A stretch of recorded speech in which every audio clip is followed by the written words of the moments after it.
Hello guys, welcome to Srikant Dev channel. Today we are discussing CSS syntax. What is CSS syntax and how is it used in web development, especially front-end developers? And most important for this topic, and watch this video to till end. Okay, let's get start video.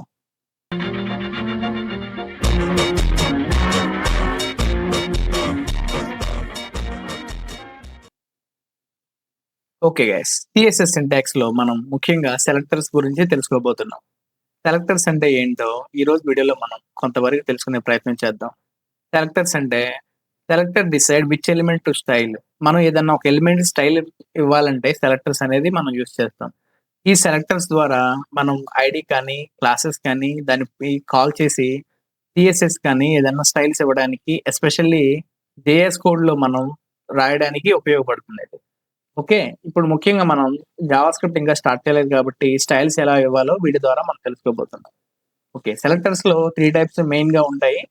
వీటిని మనం ఎక్కువ front end interviews లో కూడా అడిగే chances ఎక్కువగా ఉన్నాయి. So వీటిని మనం ఒకసారి ఎలా చేయాలో, కోడ్ ఎలా రాయాలో కూడా స్టెప్ బై స్టెప్ తెలుసుకోబోతున్నాం. Okay, first one element selector. Element selector means selecting all HTML tags of a specific type. Example, all paragraphs or all headings. Element selectors లో మనం డైరెక్ట్ గా ఫర్ ఎగ్జాంపుల్ హెడ్డింగ్ ట్యాగ్స్ కానీ లేదంటే ఒక paragraph tags కానీ తీసుకొని direct గా వాటిని నేమ్స్ డైరెక్ట్ గా కాల్ చేసి దానికి కలర్స్, బ్యాక్గ్రౌండ్ కలర్స్ డైరెక్ట్ గా మనం చేసుకోవచ్చు. సో ఫర్ ఎగ్జాంపుల్ నేను ఒక కోడ్ రాసి చూపిస్తాను. ఎలిమెంట్ సెలెక్టర్ అంటే ఇది ఒకసారి నేను లాస్ట్ కోడ్ ఇది అంతా రిమూవ్ చేసేస్తున్నాను. రిమూవ్ చేసేసి ఎక్సలెన్షన్ మార్క్ ఇచ్చేసి ఇక్కడ మనం టైటిల్ కింద లింక్ ఇచ్చేయాలి కదా సిఎస్ఎస్ కి. లాస్ట్ వీడియోలో మనం తెలుసుకున్నాం సిఎస్ఎస్ ఎలా లింక్ చేయాలి ఏంటనేది. Style sheet href index.css. Okay, ఇప్పుడు దీని లోపల నేను ఒక h3 ట్యాగ్ తీసుకున్నాను. h3 ట్యాగ్ లో శ్రీకాంత్ అని. ఓకే, ఇప్పుడు ఇక్కడ పారాగ్రాఫ్ ఒకటి తీసుకుంటున్నాను. పారాగ్రాఫ్ అని డెవ్ అని మన ఛానల్ నేమ్ ఇచ్చాను, శ్రీకాంత్ డెవ్ అని. ఓకే, ఈ రెండు ఎట్ ఏ టైం మనకి కలర్స్, స్టైల్ రెండు రెడ్ రావాలి. మనకి రెడ్ కలర్ రెండు రావాలంటే మనం ఏం చేస్తామంటే డైరెక్ట్ గా సిఎస్ఎస్ లోకి వెళ్ళేసి ఇక్కడ మనం ఏం తీసుకున్నాం, h3 ఒకటి, h3 tag and p tag తీసేసుకొని ఫ్లవర్ బ్రాకెట్స్ ఇచ్చేసి కలర్ రెడ్ ఇవ్వాలి, రెడ్ ఇచ్చేసేయాలి. ఇలా ఆటోమేటిక్ గా ఒకసారి ఓపెన్ విత్ లైవ్ సర్వర్ చేసేసి చూద్దాం ఒకసారి అవుట్పుట్ ని. ఓకే, చూడండి ఆటోమేటిక్ గా కలర్ అనేది రెడ్ గా మారింది. అంటే ఎట్ ఏ టైం ఈ రెండింటికి ఒకేసారి కలర్ రెడ్ ఇవ్వాలంటే డైరెక్ట్ గా మనం ఈ నేమ్స్ ఇలా కాల్ చేసుకుంటే సరిపోతుంది.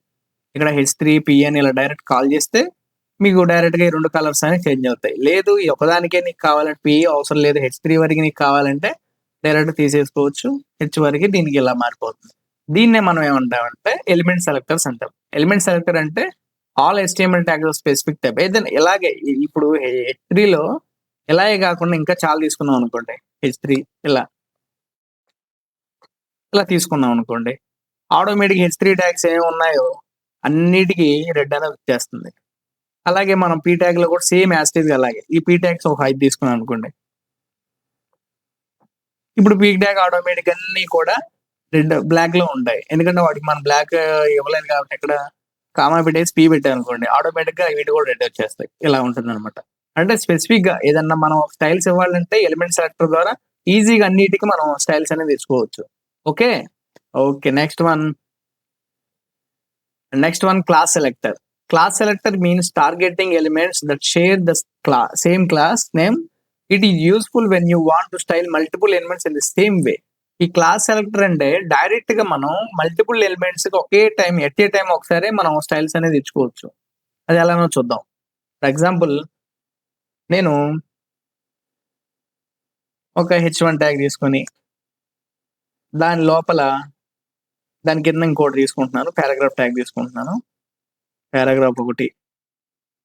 ఓకే, దీని కింద మార్క్ ట్యాగ్ ఒకటి తీసుకున్నాను. ఇప్పటికి ఇక్కడ 1 అని, ఇక్కడ 2 అని, మార్క్ లో 3 అని ఇచ్చాను. ఇప్పుడు ఈ మూడింటికి కలర్ ఇప్పుడు నార్మల్ ఎలా ఉంటుంది, రెడ్ మార్క్ కి ఆటోమేటిక్ గా 3 ఎల్లో వచ్చేస్తుంది. మనం లాస్ట్ లో వీడియోస్ లో చెప్పుకున్నాం. ఓకే, ఆటోమేటిక్ గా ఎల్లో వస్తుంది. ఈ మార్క్ ఎందుకు తీసుకున్నాను మీకు అర్థమవుతుంది ఇప్పుడు. 1, 2, 3 అని డైరెక్ట్‌గా ఇక్కడ తీసుకున్నాను నేను. H1లో, H2 ఇలా ఉన్నాయి. ఇప్పుడు ఇయన్నిటిని మనం ఇప్పుడేం చేస్తాం ఎలిమెంట్ సెలెక్టర్ అంటే డైరెక్ట్‌గా ఇక్కడికెళ్ళి కాల్ చేసి దీని నేమ్స్ కాల్ చేస్తాం. ఇలా కాకుండా గ్రూప్ ఆఫ్ ఎలిమెంట్స్‌ని మనం అన్ని గ్రూప్ చేసుకొని దాన్ని క్లాస్ నేమ్‌తో మనం దాన్ని పిలుచుకొని CSSలో మనం దాన్ని చేయొచ్చు. దీనికి కంటైనర్ ట్యాగ్ ఒకటి తీసుకుంటాం మనం. దీన్ని కంటైనర్ అంటారు. దీని కంటైనర్ అంటే గ్రూప్ ఆఫ్ ఎలిమెంట్స్‌ని దీన్ని గ్రూప్ చేయడానికి డివ్ కంటైనర్స్ అనేది వాడతాం మనం. దీంట్లో క్లాస్ అనేది వాడతాం. క్లాస్ వాడి దిస్ ఈస్ కంటైనర్ వాడేసి ఇప్పుడు ఈ కంటైనర్ దాంట్లో తీసుకెళ్ళి నేమ్ ఇక్కడున్న ఈ డివ్ అనేది ఓపెనింగ్, ఇదేమో క్లోజింగ్. ఈ ఓపెనింగ్, క్లోజింగ్ మధ్యలో ఇవి ఉన్నాయన్నమాట. ఓకే. ఓపెనింగ్ అన్ని దాంట్లో ఇవి ఉన్నాయి. సారీ. ఓకే. ఇది ఉన్నాయి. ఇది H1, HP tag, mark tag ఇయన్నీ 3 ఉన్నాయి. ఇప్పుడు మామూలుగా ఉంది కదా స్టైలింగ్. ఇప్పుడు మనం స్టైల్స్ ఇస్తాం చూడండి. కంటైనర్ అని ఈ నేమ్ తీసేసుకొని ఎప్పుడైనా క్లాస్‌కి మనం ఏం చేస్తాం మీరు చూసే ఉంటారు లాస్ట్ వీడియోలో HTML వీడియోస్‌లో. క్లాస్‌కి ఎప్పుడైనా గానీ డాట్ అనేది తీసుకుంటాం మనం. డాట్ తీసుకొని డైరెక్ట్‌గా కంటైనర్ నేమ్ కాల్ చేసి ఇక్కడ కలరు ఎగ్జాక్ట్‌గా రెడ్ ఇచ్చేసి బ్యాక్‌గ్రౌండ్ కలర్ యెల్లో ఇద్దాం అనుకోండి. ఆటోమేటిక్‌గా బ్యాక్‌గ్రౌండ్ కలర్ యెల్లో వచ్చేసింది. ఇక్కడ రెడ్ వచ్చేసింది. ఓకే. ఓకే. మార్క్ ట్యాగ్ మాత్రం డైరెక్ట్‌గా 3 ఇక్కడ బ్లాక్ వచ్చేసింది. దీన్ని మనం చేంజ్ చేసుకోవచ్చు ఈజీగా. మార్క్ ట్యాగ్ ఓన్లీ రెడ్ అనేది వచ్చేసింది డైరెక్ట్‌గా.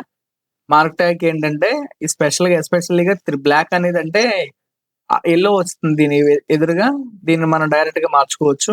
ఏం లేదు సింపుల్‌గా దీని దగ్గరికెళ్ళి ఇన్‌లైన్ ఇచ్చేసుకోవచ్చు మనం. ఒకవేళ ఎక్స్టర్నల్ కుదరపోయినా ఇన్‌లైన్‌లో డైరెక్ట్‌గానే మనం స్టైల్స్ ఇచ్చుకోవచ్చు దీంట్లో. Okay. 1 second guys. Mark tag. Sorry. Okay. మనం తెలియక అక్కడ ఇచ్చాను. ఓకే. Colour red.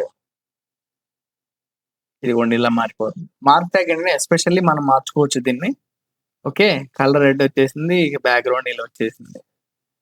ఇప్పుడు మనం నెక్స్ట్ ఏం తెలుసుకోబోతున్నాము ఇది అయిపోయిన తర్వాత నెక్స్ట్ వచ్చేసి ఐడీ సెలెక్టర్స్. ఐడీ సెలెక్టర్స్ అంటే ID selector means selecting a single unique element using it's ID. It's ID should be used only once in a page. ID selector అంటే ఇప్పుడు గ్రూప్ ఆఫ్ ఎలిమెంట్స్ మనం తీసుకున్నాం కదా. ఈ ID ఏంటంటే specific గా ఒకదాన్నే మనం తీసుకోవాలి. ఒకదాన్నే కాల్ చేయాలి కూడా మనం. ఇప్పుడు గ్రూప్ ఆఫ్ ఎలిమెంట్స్ ని ఇప్పుడు మనం దీన్ని డైరెక్ట్ గా ఎన్ని తీసుకుంటే ఈ క్లాస్ కి అయితే సరిపోతుంది ఇది. డైరెక్ట్ గా గ్రూప్ ఆఫ్ ఎలిమెంట్స్ ని కాల్ చేయొచ్చు. కానీ ఐడీకి అలా కాదు. ఓన్లీ స్పెసిఫిక్ గా ఒకదాన్నే మనం చేయడానికి ఇది అవుతుంది. ఫర్ ఎగ్జాంపుల్ పారాగ్రాఫ్ ట్యాగ్ లో దిస్ ఈస్ పారా అని ఇచ్చాను అనుకోండి. దీన్ని డైరెక్ట్ గా మనం ఏం చేస్తామంటే ఐడి ఇచ్చేసి పారా అని పెడదాం. డైరెక్ట్ గా పారా అని ఇచ్చేసిన తర్వాత దీన్ని కాపీ చేసి ఇక్కడ దీంట్లో లోపలికి వచ్చేసి దీనికి ఐడికి మనం ఏం ఇస్తాం మీరు లాస్ట్ HTML వీడియోస్ లో చూసే ఉంటారు. ఐడికి హ్యాష్ ఇస్తాం. హ్యాష్ ఇచ్చేసి ఎక్సెల్ ఇలా ఫ్లవర్ బ్రాకెట్ తీసేసి దీని లోపల హ్యాష్ పక్కన ఏమి ఇచ్చాం ఆ నేమ్ ఇక్కడ పెట్టాలి కదా పేరా. ఓకే. కలరు పర్పుల్ ఇచ్చాం అనుకోండి. ఆటోమేటిక్ గా పర్పుల్ అనేది వచ్చేస్తుంది. దీని బ్యాక్గ్రౌండ్ కలర్ బ్లాక్ ఇచ్చాం అనుకోండి. Background colour black. ఓకే. ఆటోమేటిక్‌గా బ్లాక్ అని వచ్చేస్తుంది. ఇలాగా ఈ యొక్క CSS సెలెక్టర్స్ ఇలాగ ఉంటాయి. CSS సెలెక్టర్స్‌లో మోస్ట్ ఇంపార్టెంట్ ఎక్కువ ఇంటర్వ్యూలో రిపీటెడ్ క్వెషన్స్‌గా ఇవి ఉంటాయి. Element selector, class selector, ID selector. ఇది మోస్ట్ ఇంపార్టెంట్ గైస్. వీటిని ఒకసారి మనం ఎక్కువ గుర్తుపెట్టుకోవడానికి వీలుగా ఉంటాయి అన్నమాట. ఇంకా ఉన్నాయి గ్రూప్ సెలెక్టర్స్ అవన్నీని. ఎక్కువ మోస్ట్ రిపీటెడ్ ఇంటర్వ్యూలో అడిగేదల్లా ఈ 3 ఓకే. ఈ 3 కూడా మనం జాగ్రత్తగా చేసి ఎక్కువగా ఇంటర్వ్యూలు ఎక్కువ అడుగుతారు కాబట్టి దీని మీద బేస్ అయ్యి మనం వెళ్దాం. ఓకే గైస్ ఇప్పటివరకు CSS సెలెక్టర్స్ అర్థమైందని భావిస్తున్నాను. మరొక నెక్స్ట్ CSS వీడియోతో మరలా కలుద్దాం. Okay guys thanks for watching. Thank you very much.